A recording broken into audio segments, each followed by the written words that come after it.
माझा छोटा दीर आहे आणि मी जेव्हा लग्न करून आले होते ना, हा फक्त 6 वर्षाचा होता आणि आता एवढा मोठा झाला आहे. आता तो इंजिनिअर झाला आहे म्हणून तो पेढे वाटत होता आणि आत्याच्या, अण्णाच्या, आमच्या सगळ्यांच्या पाया पडून आशीर्वाद घेत होता. मुलं किती लवकर मोठी होतात ना समजतच नाही.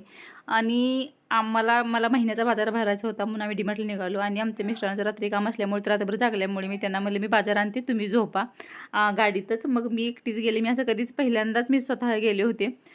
कारण प्रत्येक वेळेस माझे मिस्टर माझ्यासोबत असतात आणि मी त्यांच्यासोबत असते ना, आम्ही दोघं मिळूनच हे सगळं करतो. पण पहिल्यांदाच मी त्यांना सोडून मी एकटीच आले होते.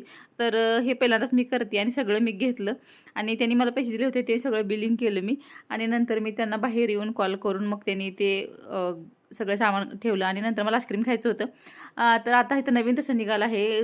सगळं आपल्याला सिलेक्ट करावं लागतं, बिल करावं लागतं आणि ते बिल तिथं काउंटरवर आणून दिलं ना, मग त्यांनी आपलं आईस्क्रीम देतात आणि आम्ही दोघांनी आईस्क्रीम खाल्लं.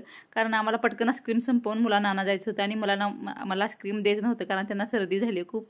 आणि मग मुलांना घेतलं आणि माझ्या मैत्रिणीची मुलगी होती तिलाही आम्ही घेतलं आणि आम्ही सगळेजण निघालो.